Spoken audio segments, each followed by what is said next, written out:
This is Dateline, News and Conversation. I have a new guest tonight. I discovered him recently because of an article that he wrote in a book that he's published.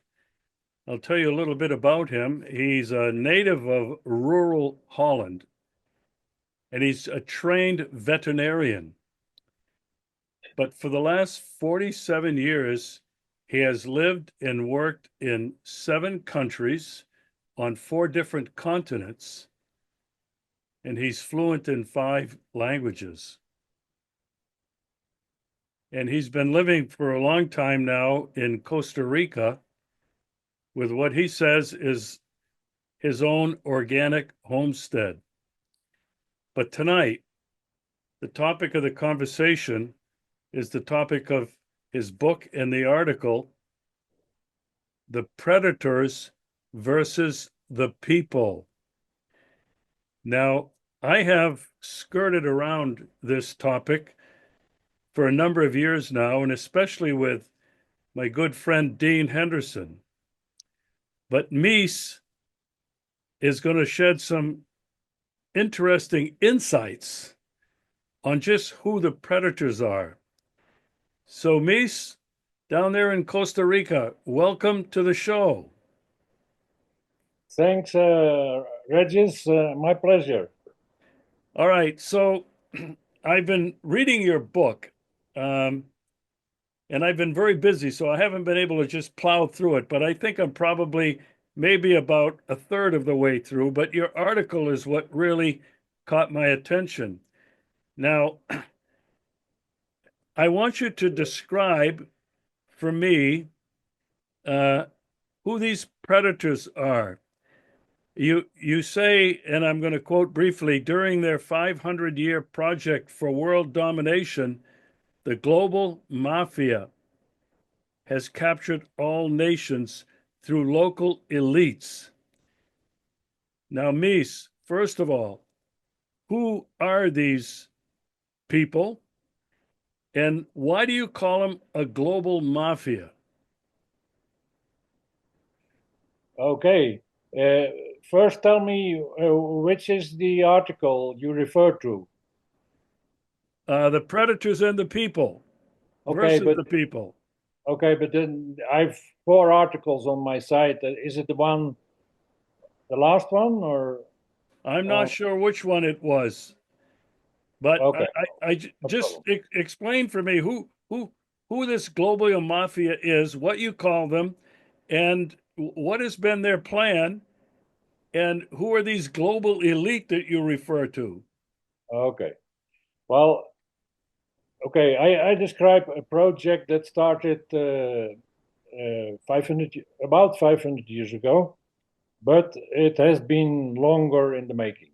Uh, even probably thousands of years. And basically, it at some point in history and in technological development, some people who were very rich decided they wanted to control the whole world, so they could become even richer and they could eliminate risk that someday people will discover what they were doing. So it's a project to become richer and to control the rest of the world, so you won't be attacked and lose your wealth and your riches, which are illegal. And 500 years ago. It were bankers in the Mediterranean area from Italy, Venice, and Genoa, who had found out how to control a very large country, the most powerful country at that moment, Spain, through financial services. And they were bankers of the Spanish state. The Spanish states had managed countries in 5 continents, of course, in the Americas, but also Philippines and in Europe, the Habsburg Empire, which joined Spain early 16th century. So they kind of found a way to remote control Spain. And this is the formula that they then applied to start to control other countries. And over these 500 years, they have managed to control them all. So in my view, in my thesis, all countries have been captured. And that includes Russia, China, Iran, etc. Who were these people and how did they become rich? They became rich first through international trade. So they were in a position in the Mediterranean Sea. They had their ships. They could travel there. They could also travel to the Atlantic coast of Europe. And they were connected with the commerce from Asia. So China was delivering silk and porcelain and spices from other countries. That was like a very profitable trade, like the drugs trade is today. And they became very rich as merchants, and then they became bankers. And as the bankers, they started to control first Spain, where they learned the trick, and then gradually controlled the other countries. Now, they always, why are they a mafia? Because, well, they are a small group, and they are using stealth techniques. You know, the mafia is a sophisticated theft or robbery or worse. It's not like someone who goes out with some tools to enter some houses and steal and etc. No, they're one of their most applied techniques is the boogeyman, or they set up a boogeyman. The boogeyman is feared by a certain group, and then they offer protection to that group. They do this with wars. They did it with Hitler and many other wars. They also use like CO2, carbon dioxide, and COVID are mafia tricks, boogeyman tricks. So they set up the danger, and the people get in fear, and then they can manipulate them and extract wealth from them and extract power from them, like they did in the wars and in this climate scam and COVID scam, etc. That's why I call them a mafia. They keep out of sight. They have their proxies. So and their main proxy throughout these 500 years were states. So in these states, they fused their capital with the machine of government. That started with Spain, and today you can see it everywhere. Robert Kennedy, in a speech he held during COVID, also said that the big problem that we have is that capital is taking over government. That has been, of course, we will get later to that, but with Trump, the the government is full of capitalists, billionaires. He himself is one. So that's probably not the solution for the problems that this project has been causing. But that comes later in the story. So that's a brief introduction. So what I would like you to do is to clarify, because I really it caught my attention. You said these elites in these countries, these nations you're talking about, who have been, the governments have been taken over by your mafia or your Glafia, but you write that these elites of all cultures, colors, religions, and ethnicities have sold their souls to the devil in exchange for well-rewarded roles as traitors within the gates. Now, you have to be talking about, first of all, most everybody in the United States government, certainly all of the elites in the European Union.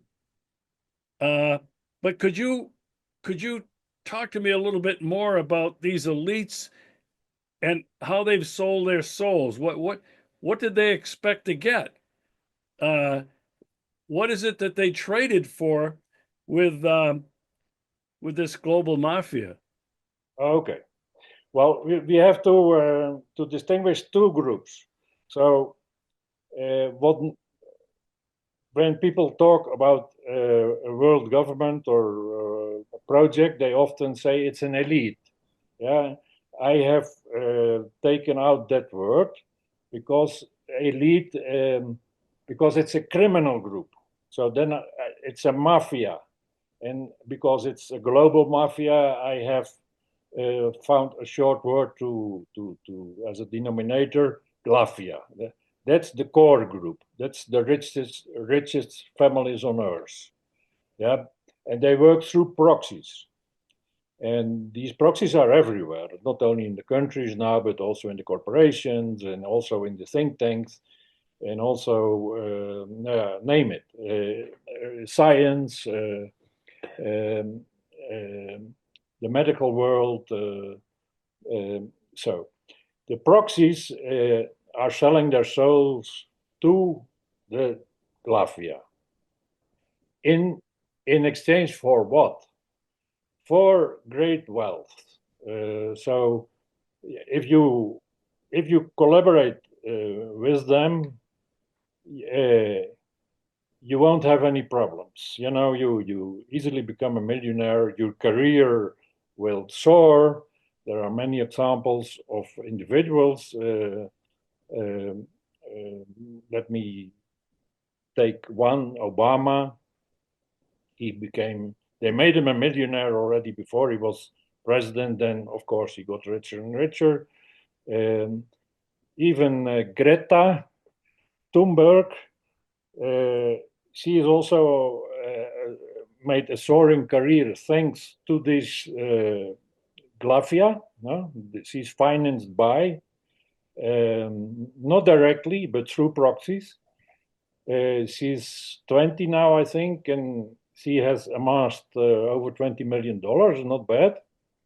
And name them: Macron, so many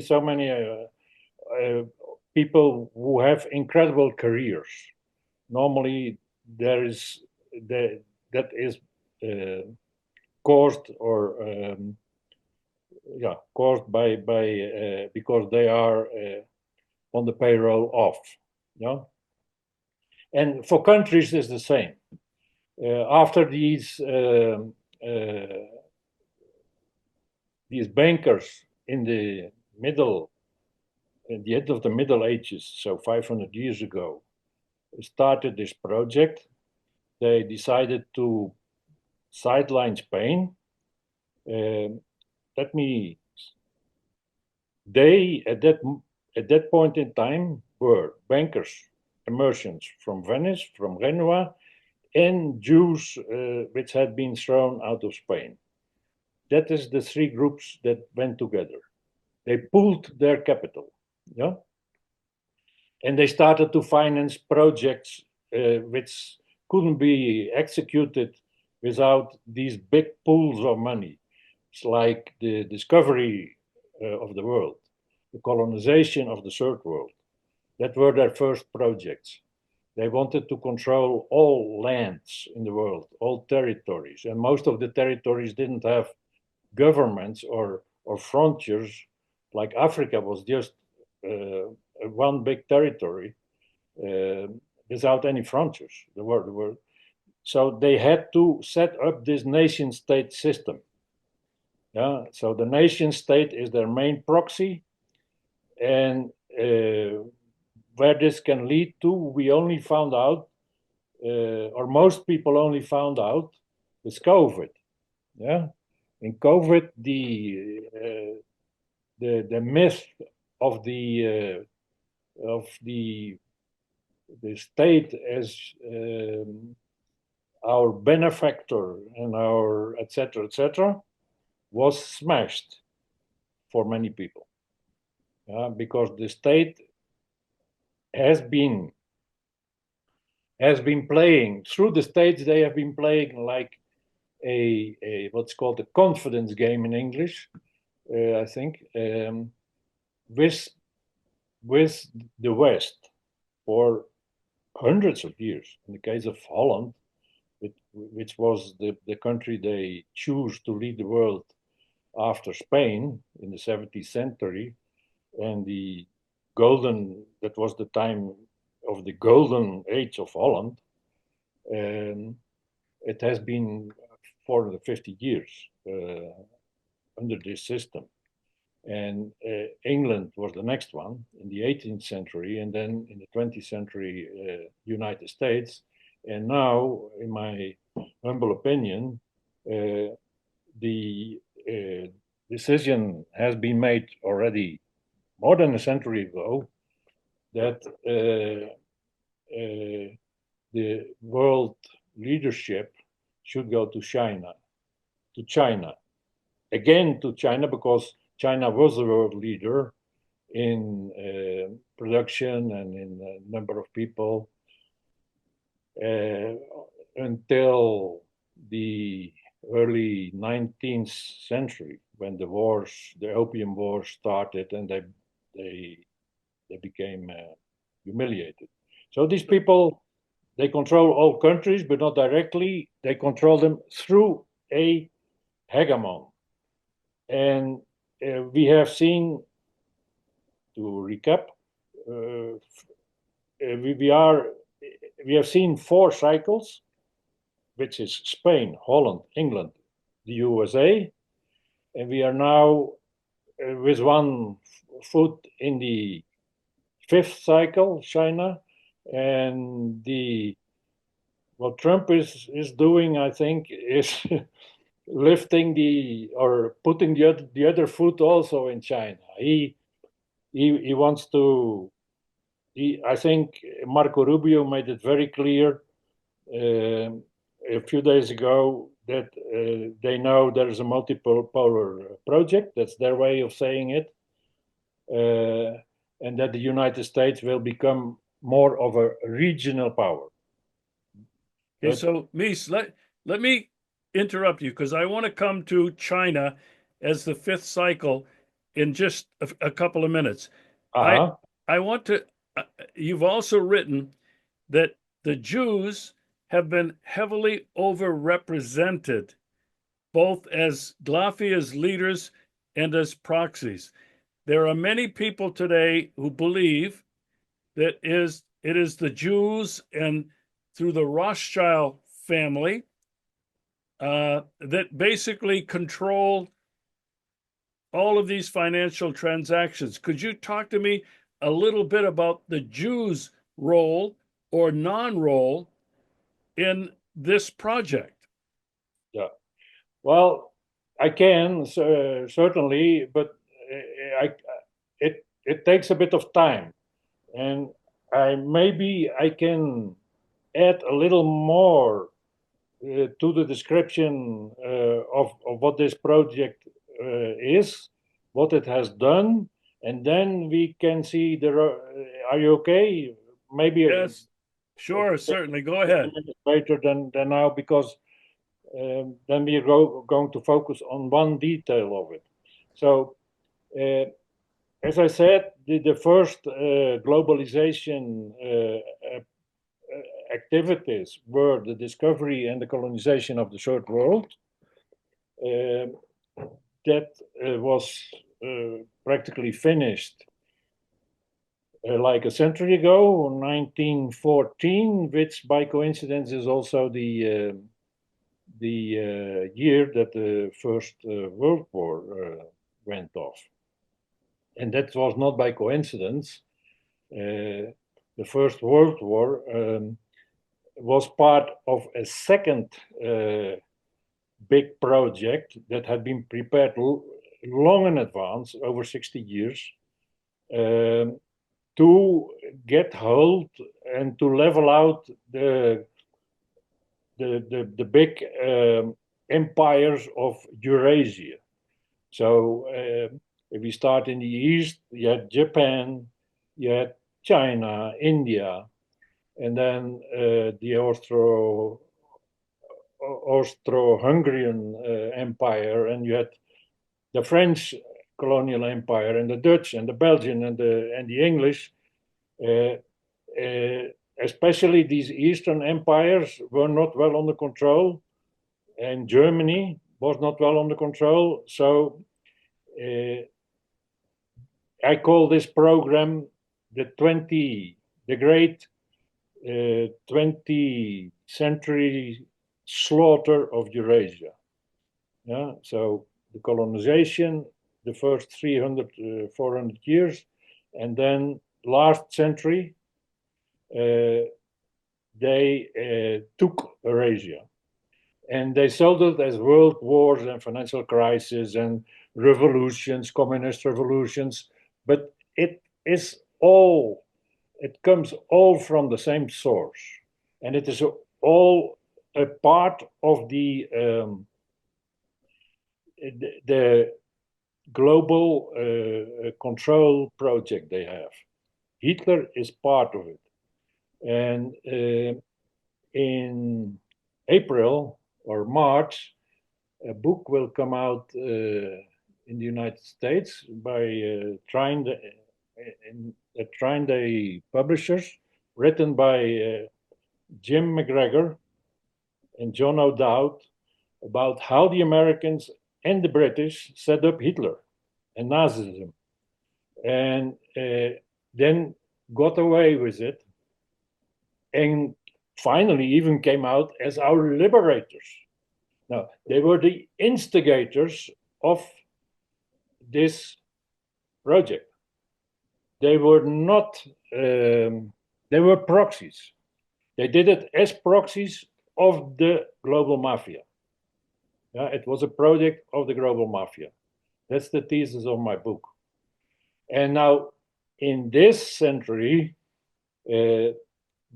this control has been established. Russia is under control. China is under control. All countries are under control. And now technology advancement has reached, also part of the project, by the way, has reached a state that they pretend that they control all of us individually. The global digital prison. But that's not how they name it. Our great friend Donald Trump has named it Stargate.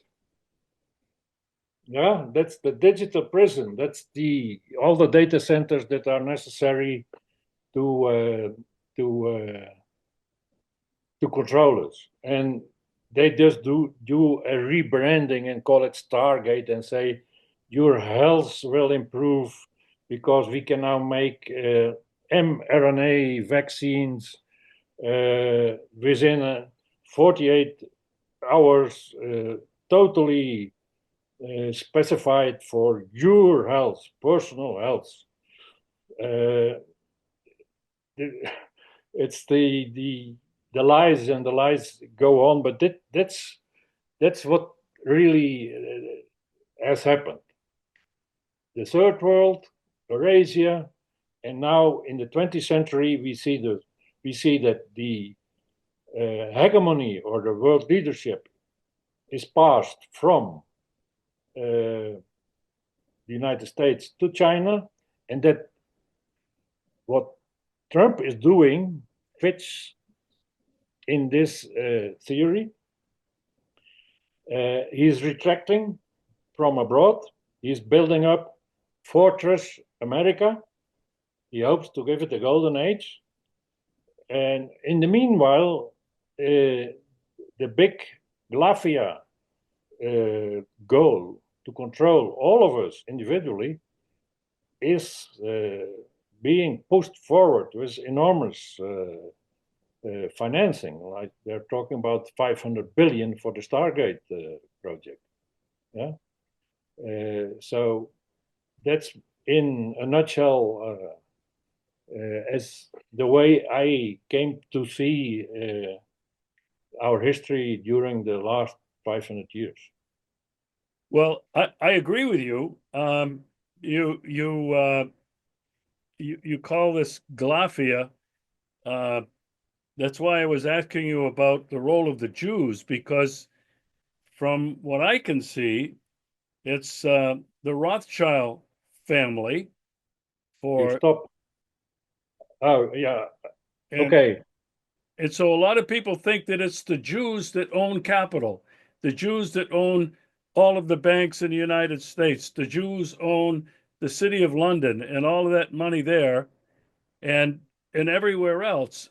Uh, and I think you've written that the Jews are heavily overrepresented in this. I'd like you to explain that.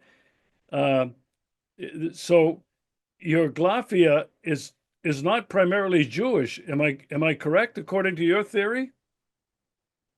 Well, as I said, when it started, it were bankers from Italy.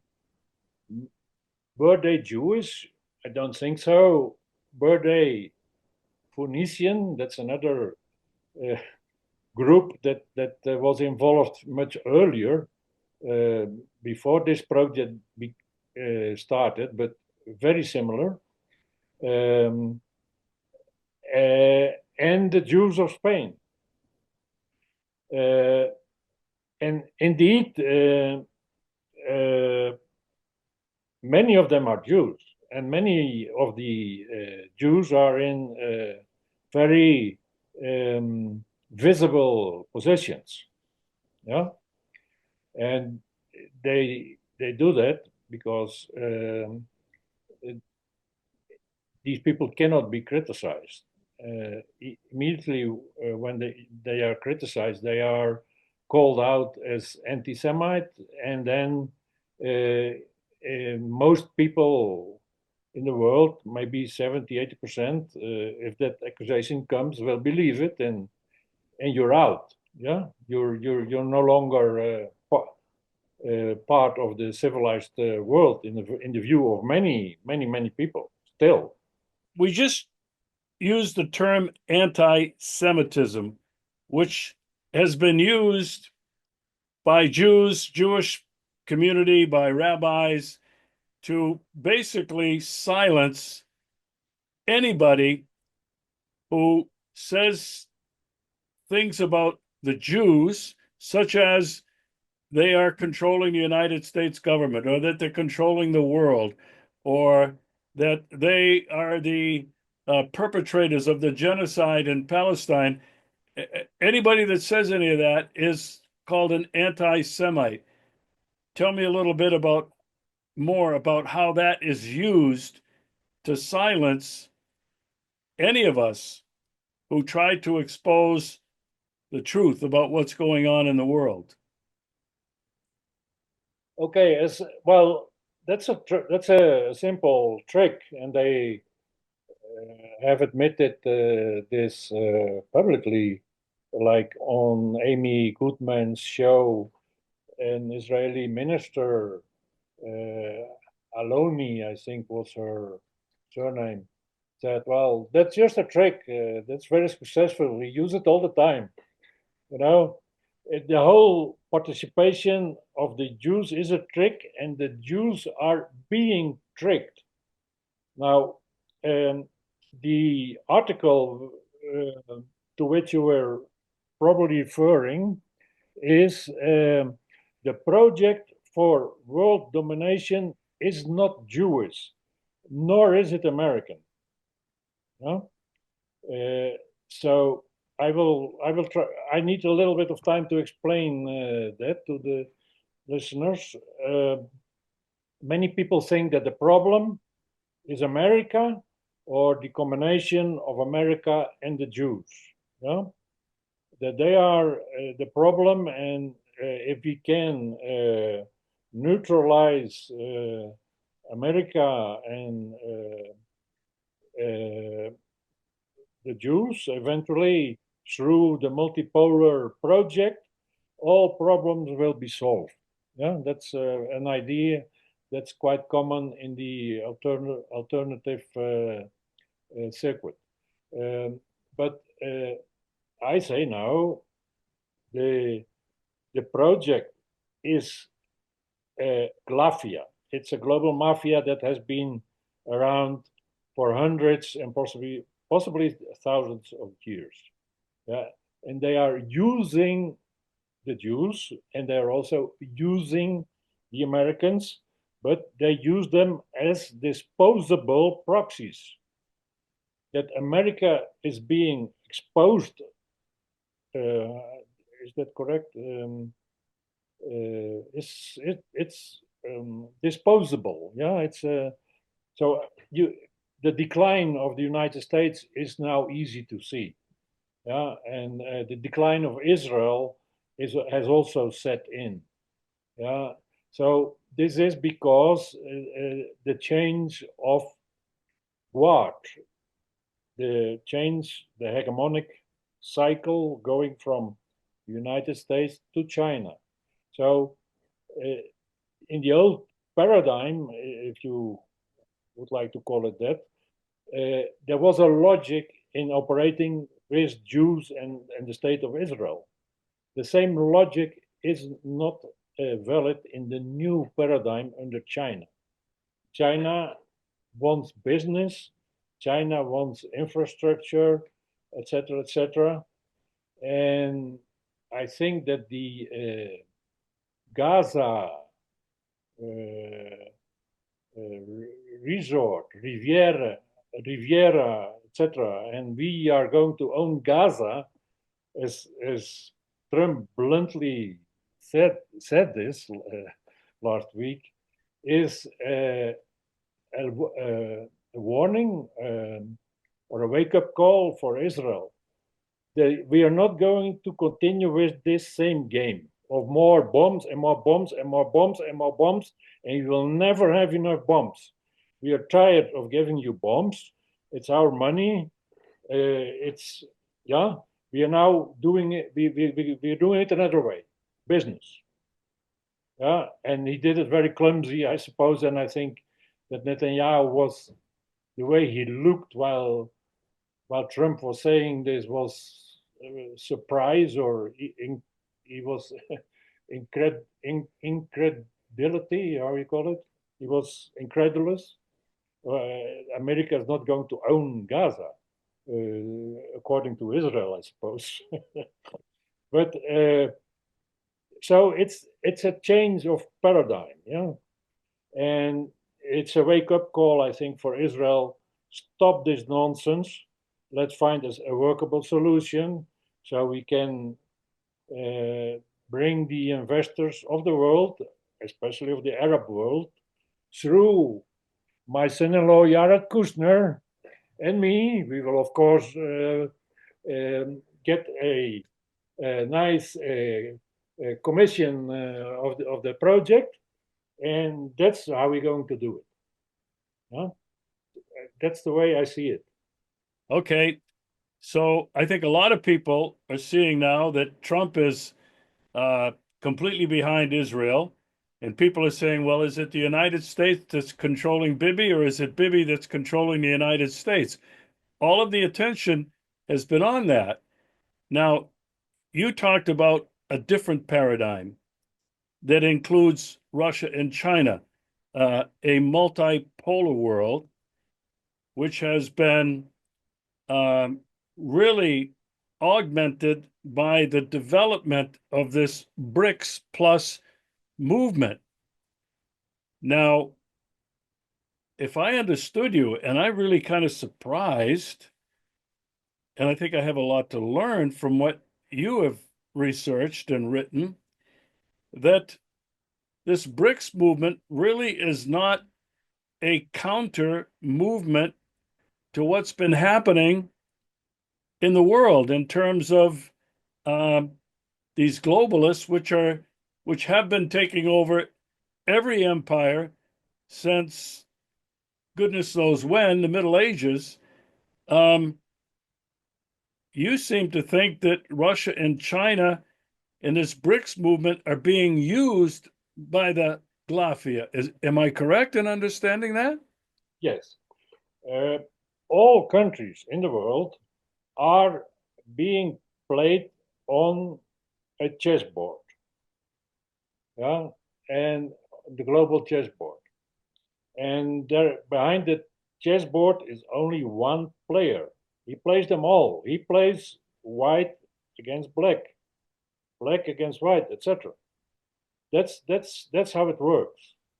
And the bankers of the world decided already long ago that the system would have to change. And that goes back even to the 1950s when Henry Kissinger was bringing out on behalf of the Rockefellers a report, Prospect for America. Yeah, Prospect for America, and that already indicated that things would change, but nobody understood it at that time.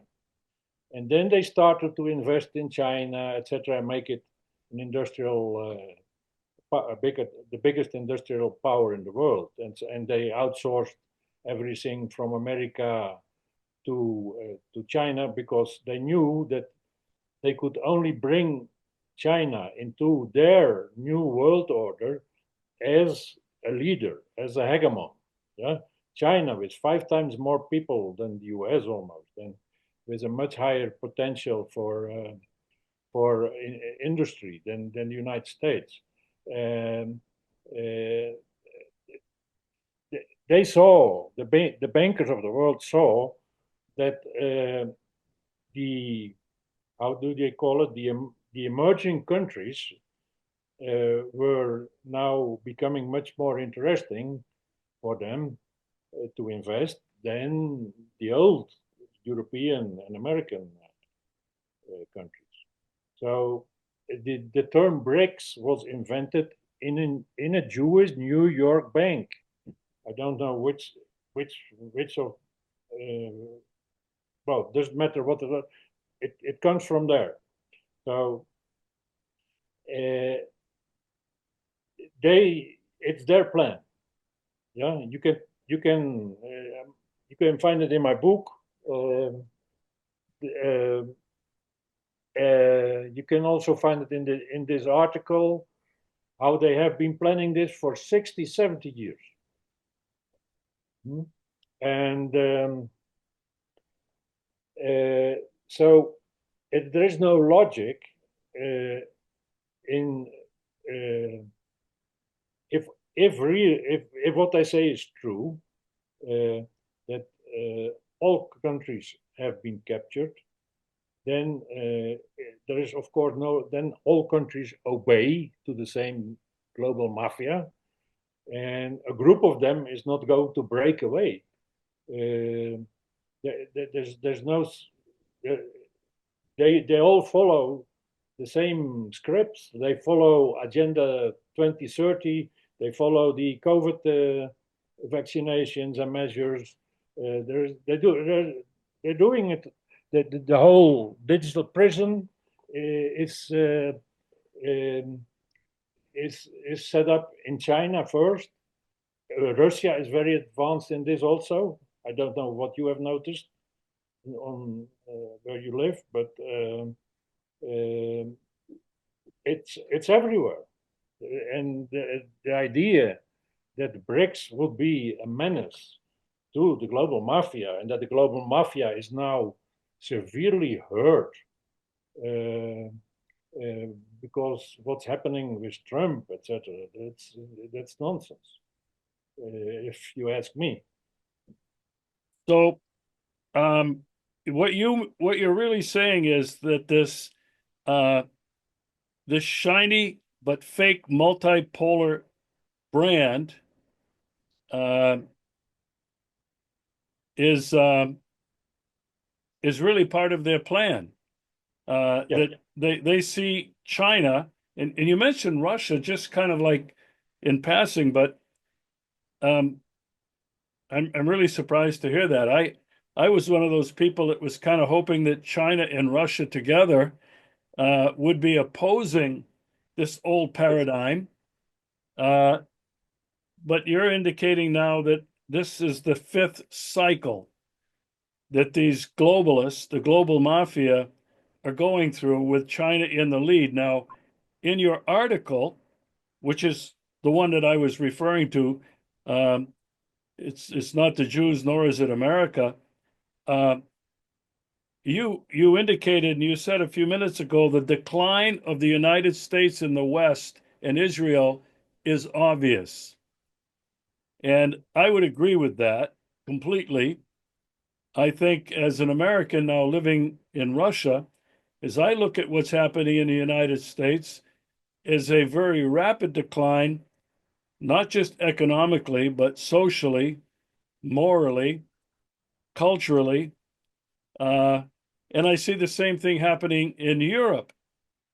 So, what you're saying really is that's part of the global mafia's plan is to move on from the Western empires to China.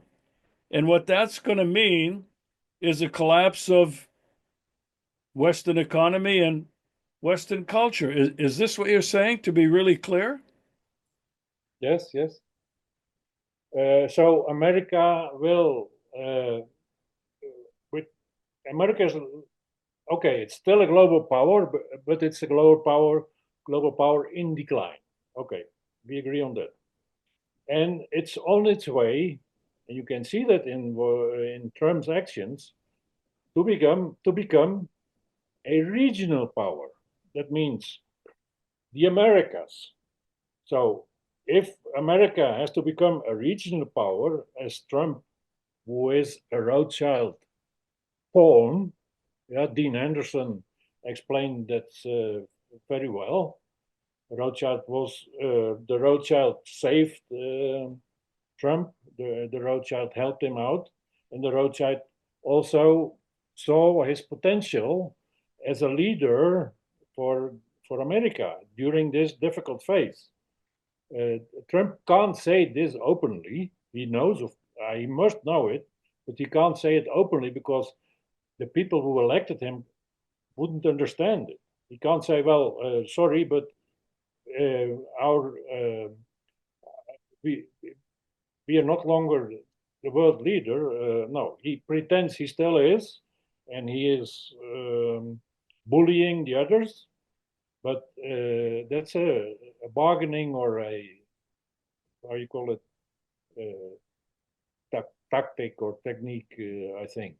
So Trump is preparing Fortress America.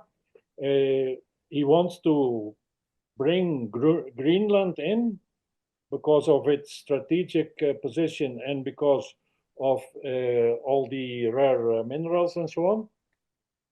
He wants control over the Panama Canal, very logic. Yeah. And he wants more control on Mexico and Canada because that is the regional bloc that was foreseen in 1956 in Henry Kissinger's report for the Rockefellers, Prospect for America. America will become a regional leader, a pole in a multipolar system. Yeah, that's what's happening now, and what Trump is doing fits incredibly well in this theory, I would say. He will retract from the Middle East, I'm sure. He is warning Israel, you can't go on like this eternally. It has no sense. Huh? We have to find a solution so we can do business again. We can't do business in a country where two groups are killing each other. So you have to do something. Uh, but and he has the he had if America stops financing Israel, it's over. Huh? He can't do it because all his campaign millions of campaign contributions are from Jewish billionaires, Miriam Adelson, Elon Musk, and on and on. So he's in a tricky position. He's in a dangerous position. Yeah, but I think he understands it, and Yeah. he wants people to understand it too. Uh, you mentioned earlier about um, this global mafia is also behind a lot of this digital control, digital currency, digital facial recognition, AI, technocracy. Um, I think you're saying that they are behind all of that. And this Mm-hmm. is part of their plan to not just control nation states and the globe, but really to control each and every one of us through the digital project. Yes? Yes, yes.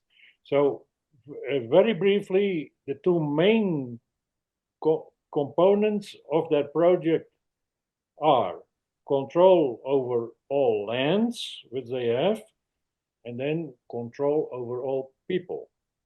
So, uh, before, the control over the people was, you could say, ideological, or other words that fit there are manufactured consent. So you influence them in such a way that they think that they live in a democracy, etc., etc., etc., and they are feeling free, so they won't revolt. Um, they have been managing that for a long time, but that that is incredibly complicated because you need to tune science to this, and historians have to falsify the history so people can believe they are living in a democracy and they have freedom. It's false, but all historians say that we live in a free world and so on. So that has been a trick they have applied for a long time, but they have been uh, they have, I think, they have brought the West in a very um, high standard of living to use it as an incubator for technology. And they have this technology since the Second World War, more or less, since the 60s. And already in 1970, that's 50 years ago, Brzezinski, who was an advisor to many American governments, wrote his book Between the Two Ages. And he said, what we will have in the near future is a surveillance system with databases where every all the normal people are controlled uh, in favor of some very powerful elites. They openly said it in 1970, the Brzezinski. and that's what they are implementing now. So, Mees, I have to ask you, is there any hope for us as humans? I, I want to be realistic. The project that they have is very advanced, yeah? And most people do not want to hear this, but the rot is deep and is everywhere. Trump is now cleaning up things a little bit, but that's mainly cosmetic, I would say. I mean, one of the big systems of they have to keep us under their domination is the global banking system. They began systematically setting that up in all the nation states they captured. That they had tried this out in Venice, and then they in 1609 they set up a bank in Amsterdam, and in the same century they set up banks in Germany and Sweden, and then in France, and etc. etc. It's now everywhere. So the banking system, I don't know if you are familiar with usury and what that means. Yes, uh-huh. Yeah, no, well, they own it. I mean, they are, and Trump can jump high or Trump can jump low, as we say in Holland, but the banking system is still there. They own it, and they can also through the banking system. It's like a rug under the American economy, and they can uh, pull it away instantly, and the whole economy can collapse. That they can blackmail Trump with this. Apart from all the things he did in his personal life, which they can blackmail him with, of course. Yeah, the files of the how's the guy called Jeffrey Epstein and so on. So Well, Trump is completely blackmailable. If he is going off too far, they can just in 1 or 2 days they can trick the collapse of the banking system in the United States. so do we have any hope as human beings? Well, as I say, it's not at the moment to be optimistic like many people are now, and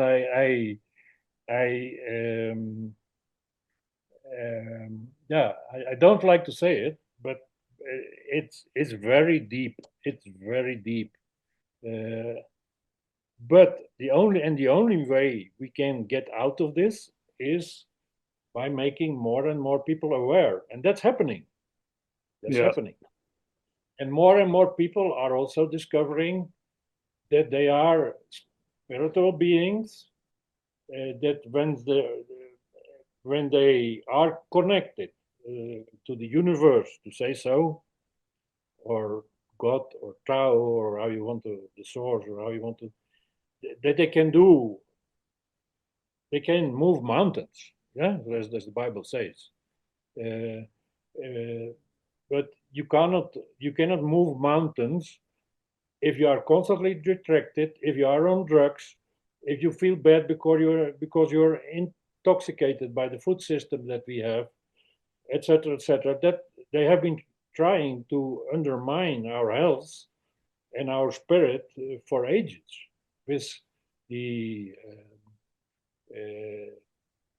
science also, like the idea that there is nothing, that the only thing that exists in the universe is matter, nothing else, that everything that we see in the universe and on earth and in nature and in our lives is the consequence of matter, that matter interacting with that matter in some primordial soup and so, that we are just meat robots, that we have no free will. That's the message given off by the World Economic Forum, Harari, and so on. They say that openly, and the people that are coming from the schools, from our schools now, they think they have no free will. They are meat robots. They have no control over their lives. They that's what they say, that they have been convinced by the education system. So they own the education system in this way, and very deeply. I have tried. Well, I wrote this book so more people could become aware, but especially the younger ones, because we are now far advanced technologically. Everybody has a computer and a telephone, etc., etc. And people still do not know what really happened, for example, during the world wars. And books will come out, but only few people will read them, you know, because the whole education system is endlessly repeating all the lies about the wars, etc., that the wars were for democracy and so on and so on. No, the wars were part of the global domination uh, project to traumatize and kill people, uh, even in generations that came after. There are still many problems, many traumas in today's people going back to the world wars. Well, Mees, I agree with you on really just about everything. There's more that I want to explore with you, and we'll do future shows because there's so much in your book that I think uh, I want people to be aware of. So we will have additional discussions on that. And I agree with you that I think the future is in the young people um, who realize now, I believe, in many parts of the West, they have no future. Their education, master's degrees, PhDs, have not uh, gotten them good positions where they can earn a living. They realize that their future is not going to be better than their parents. And I think many of them are beginning to wake up. And Yeah, they're even afraid to reproduce, to get kids. It's very rare now that youngsters marry and have kids. In my own family, I have three, two sons and one daughter in their late 30s, and I don't think I will ever be a grandfather. yeah, so I want to thank you very much. I am one of these persons who, like you, has been trying to educate and inform people about a lot of these uncomfortable things that some of us are beginning to see. And I am a firm believer in video, television being the most powerful communications medium known to the human race. And as a former teacher of journalism and photojournalism, um, I I I know that most people today do not read books. They do not read really anything. They want to get it in 10 or 15-minute short little bursts from Yeah, video. And this is a tremendous obstacle that we're facing and a tremendous challenge. And this is what motivates me anyway. And so I will look forward to having you come back. We'll continue to explore the ideas in your book, uh, which is entitled Predators versus the People. Is this book published now, Mees, and how can people get it? Um, well, you can find it in English and also five other languages on my website. Yeah? And what is your website? Uh, it's the predators versus the people dot substack glafia.com. Okay. I'll find it and I'll put it in this video and in the description. Okay, thank you. Great. Well, thanks again for tonight. This has been a very interesting conversation. We'll see you again soon.